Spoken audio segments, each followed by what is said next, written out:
All right, one more.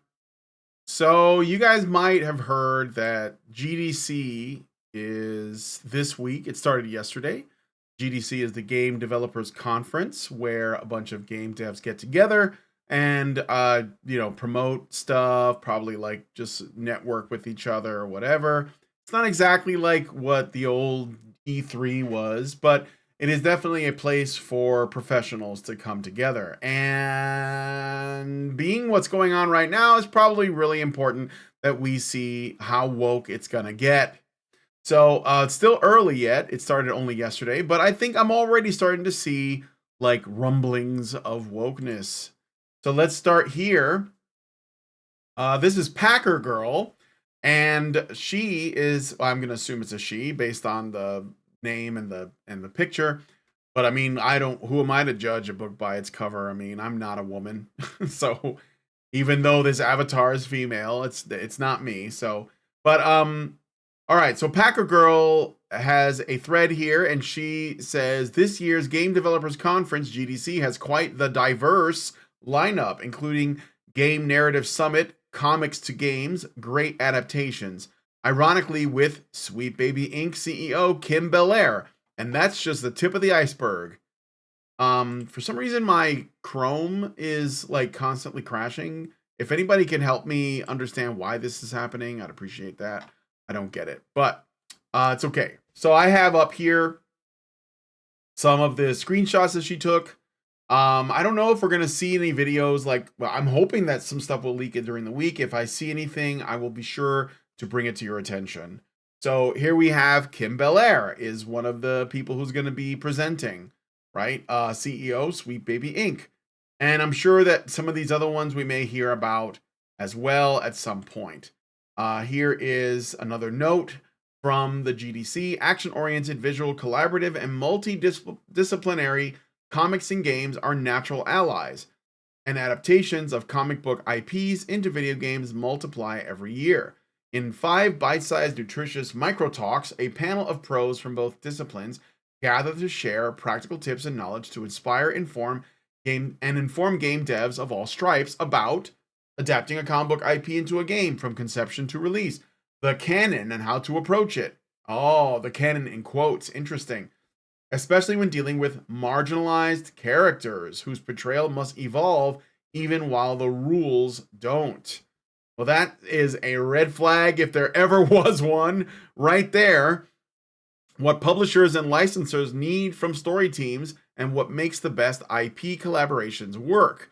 Techniques comics can lend to making better games, and how to build indie game stories from the ground up so they have the potential to be adapted into other forms. So that's interesting. I want to make a quick comment about this. So, Comics Gate, which some people want to deny exists, or they hate the tone, or they don't want it to be compared to Gamergate for whatever reason. And yes, I've seen that. And yes, I'm talking about Ethan Van Sciver amongst others.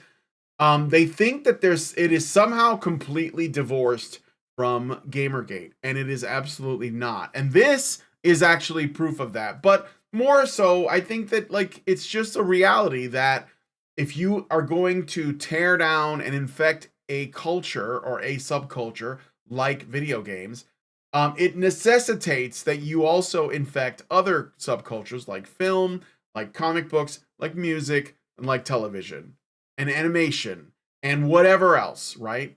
And so they're going to.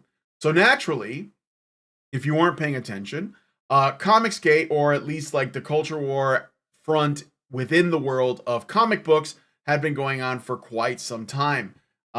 Probably like right around the time that Gamergate was going on, if not before that, because I have some knowledge of that since was a very avid comic book collector. And I stopped like a while back. I actually stopped in the 90s because I thought it was starting to go south. But that's for different reasons. I thought it was just a little bit too focused on illustration, like the illustration work, and not necessarily the story work. And so you had like really great artists that were writing stories, and they weren't writing really great ones. Sorry, but that's just what I think. Um, but that being said, at least they were trying to tell like real stories of that had some depth, and they weren't just about like how can we cram in this marginalized person or whatever. Now, if you want to understand like what's going on within comics, you have to know someone by the name of Sana Amanat, who works at Marvel. She is obviously not the cause, but she is an example of the problem. Sana Amanat is she was the head of story and character for Marvel Comics, and this was in the comic book level, and she was the sort of like the brains behind the god awful Ms. Marvel comic that had to be rebooted like more than 4 or 5 times, and still nobody wants to buy it because all she's focused on is like essentially doing what all these narcissists do, essentially inserting herself into content and calling it diverse because that's all they do, right? And so they tried to make Ms. Marvel happen, the Muslim Ms. Marvel, not the old school Ms. Marvel, and it just wasn't happening. It didn't work. Nobody cared. No, like it wasn't. It didn't have an audience.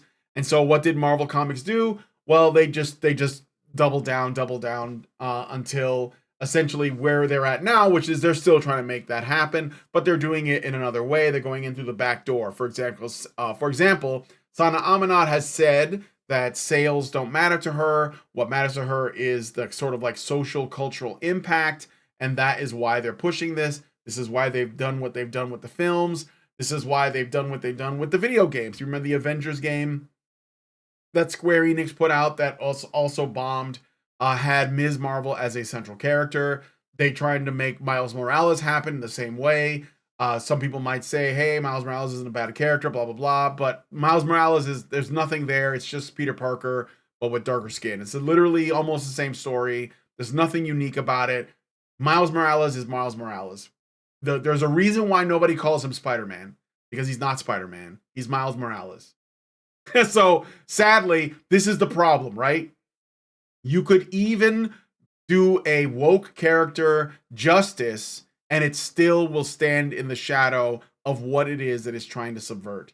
And this is a problem because it's not an original idea, even if you tweak it here and there. It's literally just like, people coming up with their own Sonic OCs, but for comic books. So when they say the canon and how to approach it, especially when dealing with marginalized characters whose portrayal must evolve even while the rules don't. They're telling you what they're going to do. They're going to take the subversion and the race swapping and the gender swapping and the bait and switch stuff. It happened in the comics already, and now they're going to take the post bait and switch stuff and they're going to put it into the games. And if you criticize them, they'll say no, this is canon because it came from the comics, even though the comics already changed it. So you're going to see, at least in terms of these adaptations, they're going to use what happened in the comics already that nobody noticed, or if they did, they didn't say anything, and they're going to use that as a precedent for what's happening in the games. So when you see this, don't be surprised. If you find out that Wolverine is gay, then don't be surprised, because there's probably an old comic book where he like had sex with somebody, some dude, and you're going to be like, oh, I guess it's canon, so I guess I can't complain now. Even though, again, that was not historically the case for the character. So they've already done the subversive stuff. Now they just need to like use the subversive stuff they did in comics as a precedent to affect the games.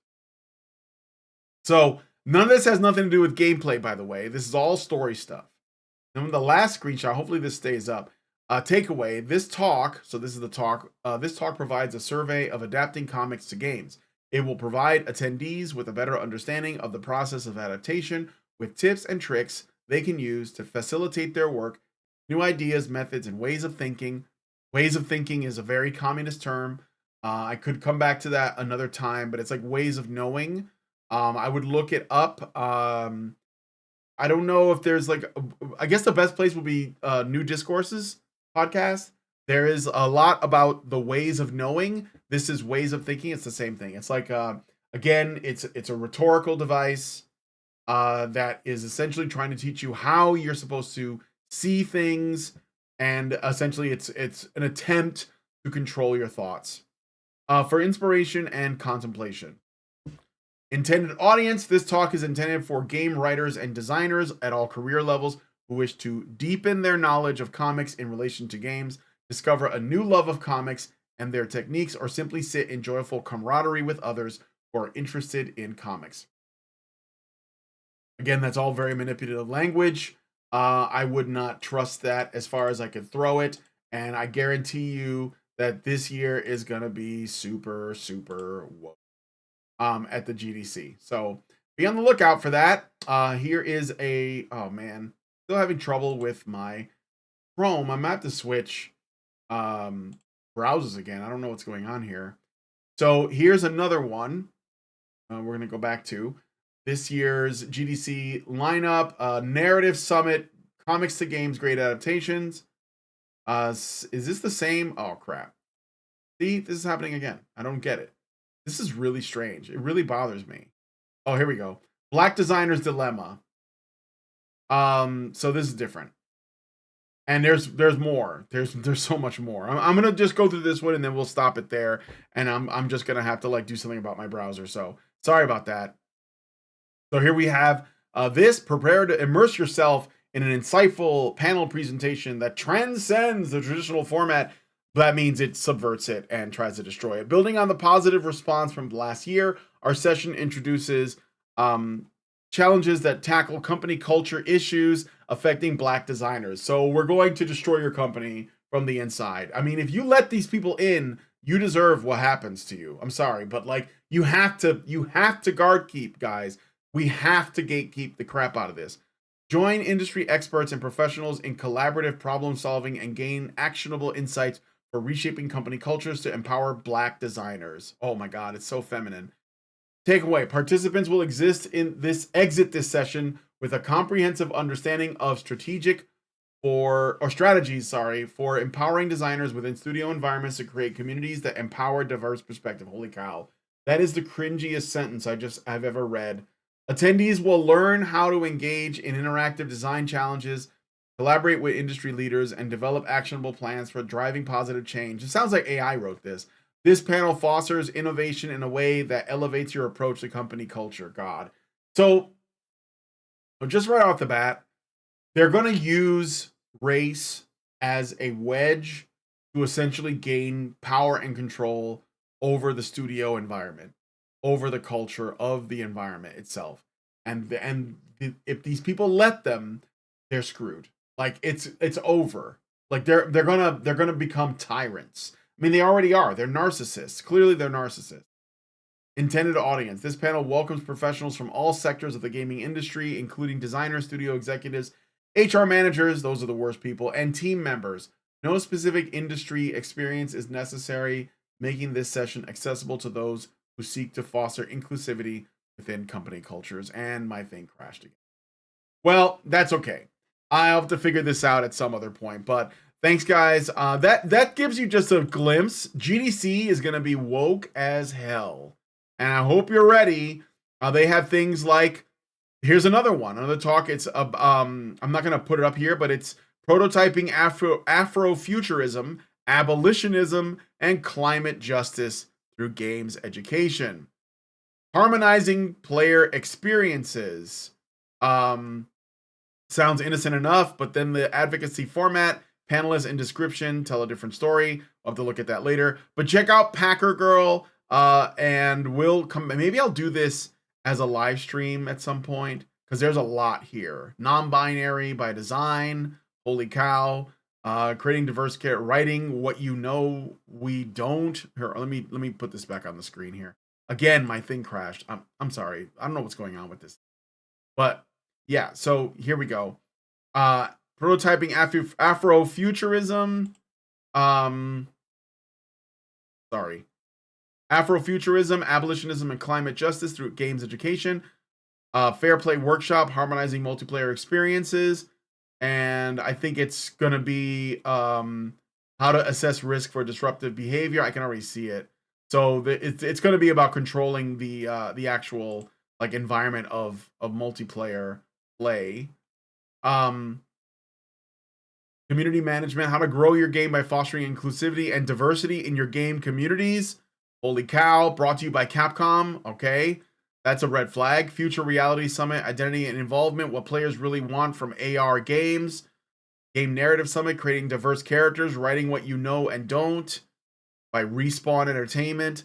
Fair Play Summit, non-binary by design by Sprocket Games.